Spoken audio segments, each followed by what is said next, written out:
Trump, on January 20th, 2017, became our new commander-in-chief. At this point, the conspirators were in trouble. Who would cover up what they had done? All the crime, the illegal spying, the exploitation of intelligence going to the office of British, Australian, and even Italian intelligence services to undermine our Constitution. Hey everybody, thank you for joining me on my Spreaker podcast. It's been a long time, but motivation and inspiration and energy to go online and do some research, grab some resources to share. It's kind of rare lately. Please pray that I find my son Michael. He's 34 years old and has medical challenges. He just walked away from home late July and hasn't called home. He wants to make it on his own, but he has not even called anybody in the family. So this is the first Christmas that I don't have him around, and with myself working, him and I working together at some jobs, and now I've had a job for almost a year straight, and it's a permanent job with all the benefits. But Michael Jr. and my desires were to be full-time podcast, traveling the states, disaster response and ministry together. But he's just so confused at his age with career choices, what he's going to do, and perhaps he just wants to do something and then call with good news. So family will be proud of him that he did something on his own. But we all know that some things we can do on our own, and some things we need help from family, friends, and associates.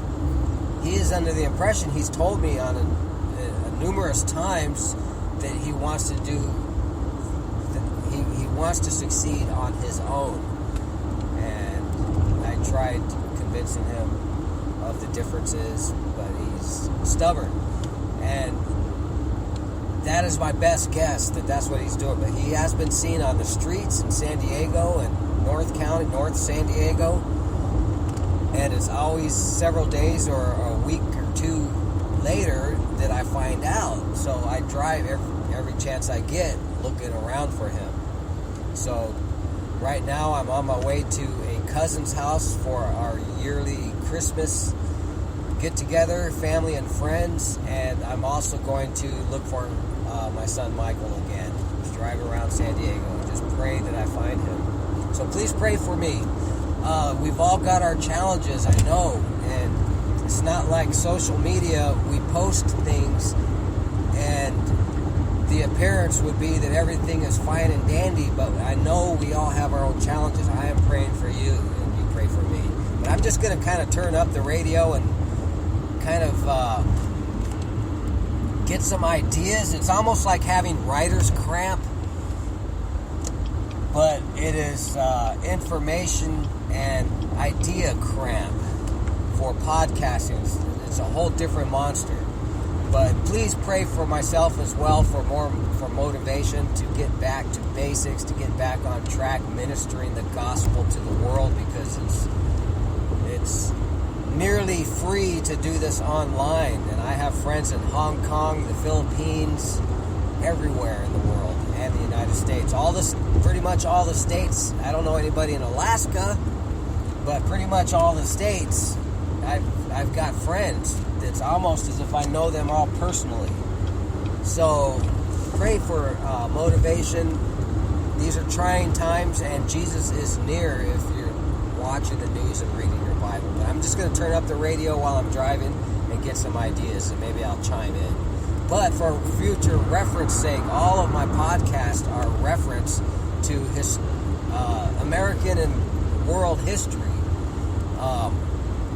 because I know that we have to go through old, dusty, moldy-smelling books to find out what was the mindset and the worldview and the thoughts of authors in the 1960s or the 1950s. I love reading biographies and autobiographies, and you can't really get all of that on the internet, but you can get it at libraries still. So check out the news as I'm driving, and I'll try to chime in, and then maybe 15, 20, 25 years from now, people will tune into this particular podcast and say, wow, that was going on.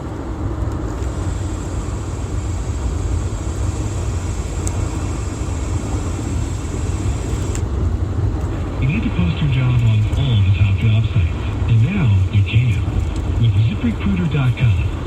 Commercial, ZipRecruiter.com. There's all kinds of Indeed, Jobs, ZipRecruiter.com. Anybody remember Monster.com? I don't know whatever happened to Monster.com. They're probably still in business. But you got to go on the internet to check them out and see what they're doing. Actually, a few days ago, I looked up some catalog ordering, retail catalog ordering company. I forget the name of it. It took me a while to remember it, and I actually found it, and I was surprised that it's still in business, but I don't see the ads. So right now, in the 21st century, 2019,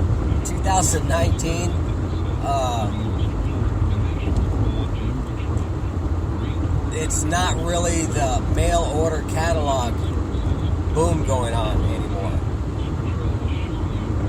Finger Hut, that's the name of it. Anybody remember Finger Hut? They're still on the internet, but I had to look them up a couple days ago. So that's one reference. And Monster.com for 2019, and maybe you'll be able to check it out.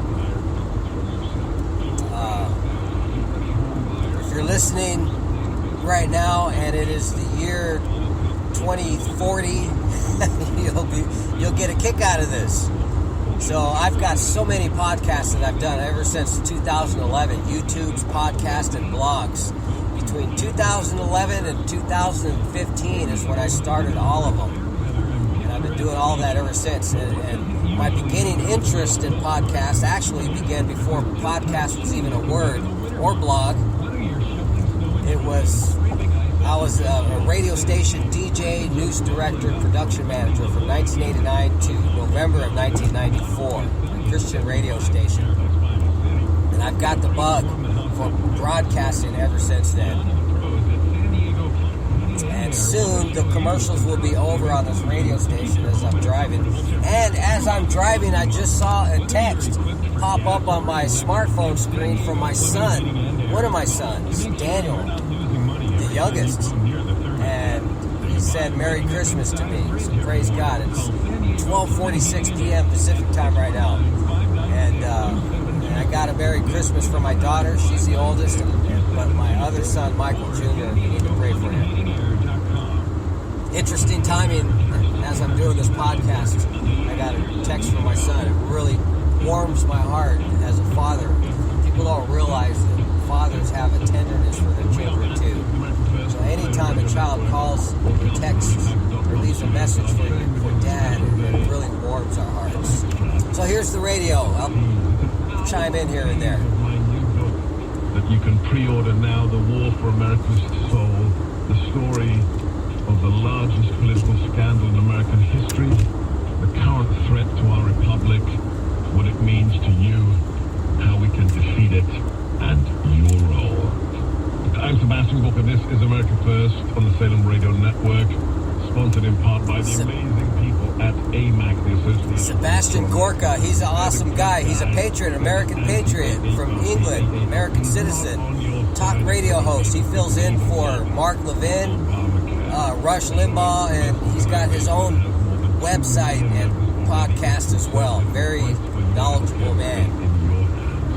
Go to GorkaForAMAC.com right now. That's GorkaForAMAC.com, GorkaForAMAC.com, or call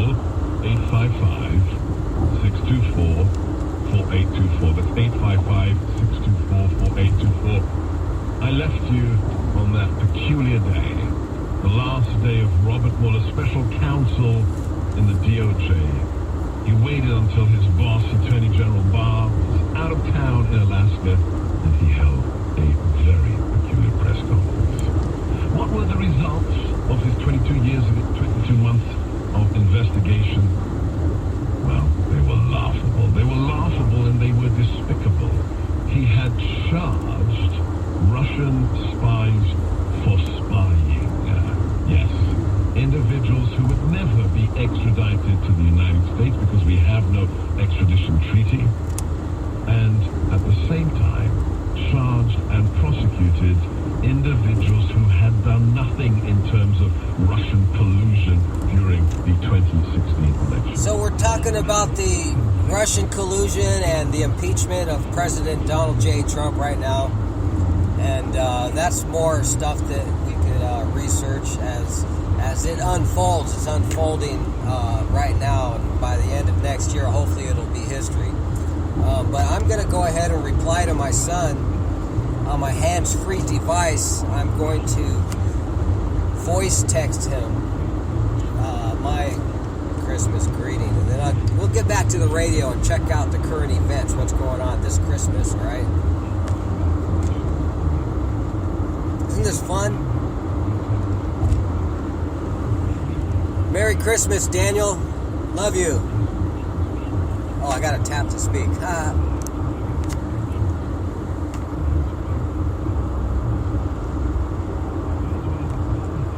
Merry Christmas, Daniel.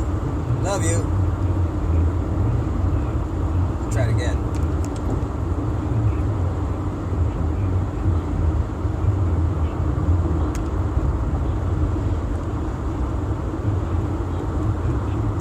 Well, that's not working.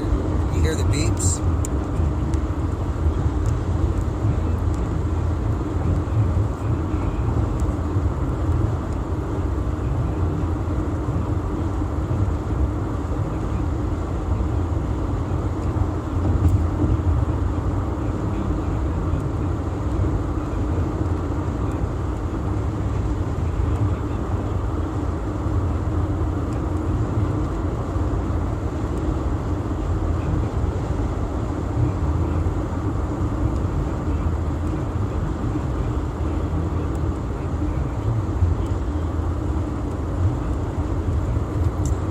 Goes. Merry Christmas, Daniel. On my way to Cheryl's.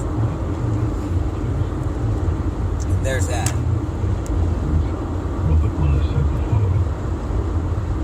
If we had had confidence that the president clearly did not commit a crime, we would have said so. We did not, however, make a determination as to whether the president did commit a crime. Which is interesting, because in Western civilization, there is no prosecutor who gets to declare anybody innocent. The natural state of human beings in our culture is innocent in front of the law. It is the burden is upon the government to prove beyond a reasonable doubt that a crime has been committed, and then for a jury not to pronounce somebody innocent, but to pronounce them guilty as charged. Robert Mueller knows all of this. He's a former director of the FBI. He clearly knows the Department of Justice's own rules. Let me quote them. As a series of cases makes clear, there is ordinarily no legitimate governmental interest served by the government's public allegation of wrongdoing by an uncharged party.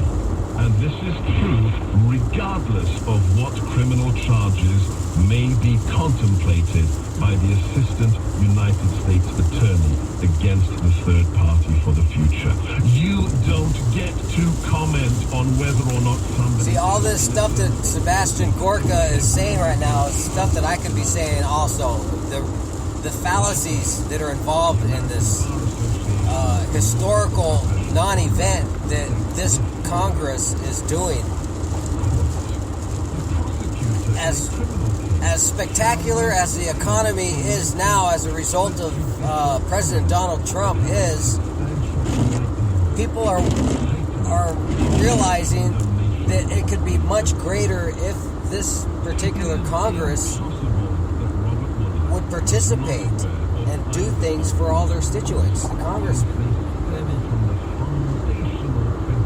But it is the most fascinating, ridiculous thing that everybody is saying that we've all seen in our lifetimes. It's just amazing. So again, if you're listening to this in 2045 or so, give or take,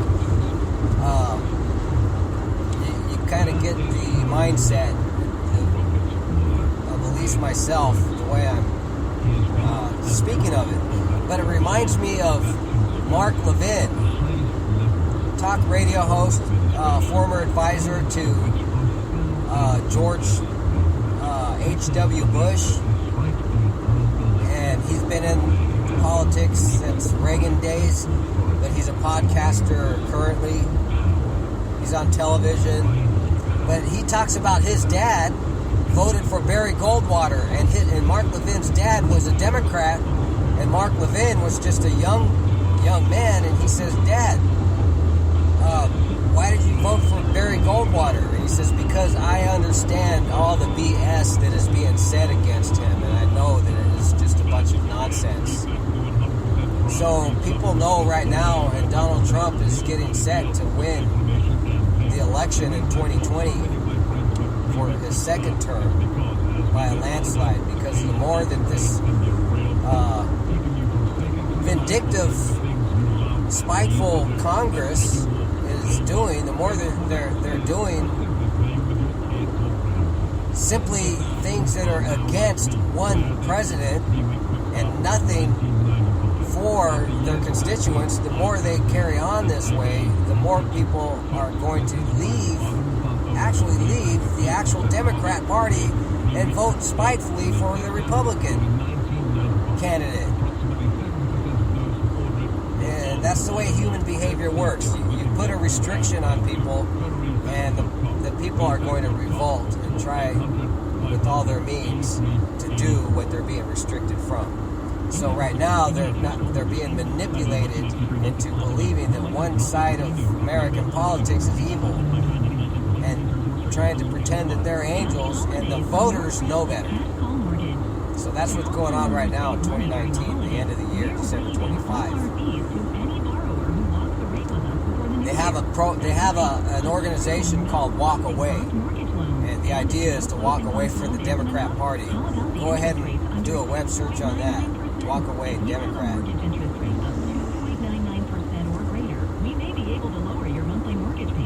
So that's been a sudden burst of my motivation and energy to go live on Spreaker. I'll just call it an FYI for your information, and a shout out to everybody. To let you know that I'm still around, but I'm kind of discouraged. So pray for me, pray for my son Michael, pray for my 2 other children, and I pray for all of you as listeners. God bless you guys, and have a wonderful day.